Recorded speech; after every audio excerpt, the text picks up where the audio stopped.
Mektebin son zengi çalındı bugün, şagirlik illeri yetişti sona.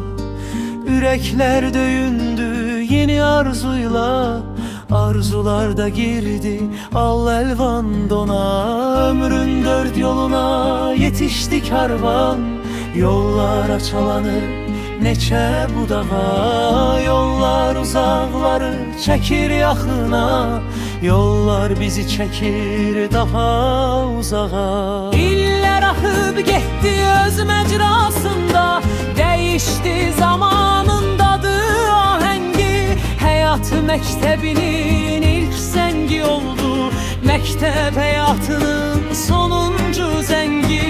İller akıp gitti öz mecrasında, değişti zamanın dadı ahengi. Hayat mektebinin ilk zengi oldu, mektep hayatının sonuncu zengi. Mektep hayatını bitiren herkes sınavlardan geçir, imtihan verir.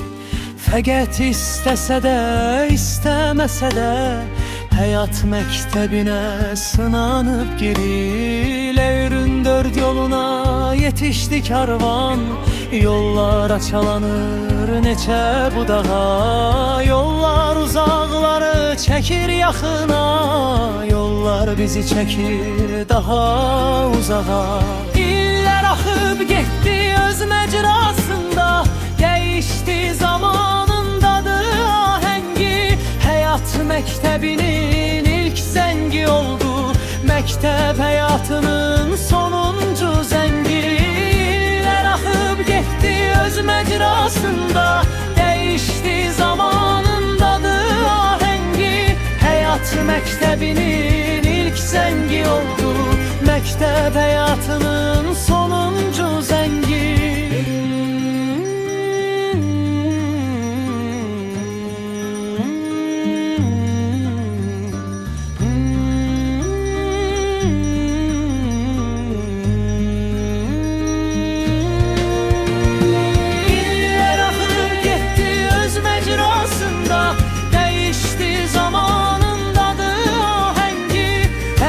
Mektebinin ilk zengi oldu, mektep hayatının sonuncu zengi.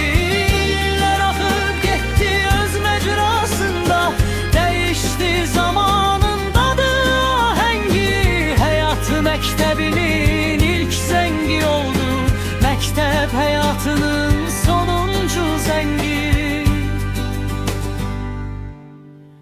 Zengi.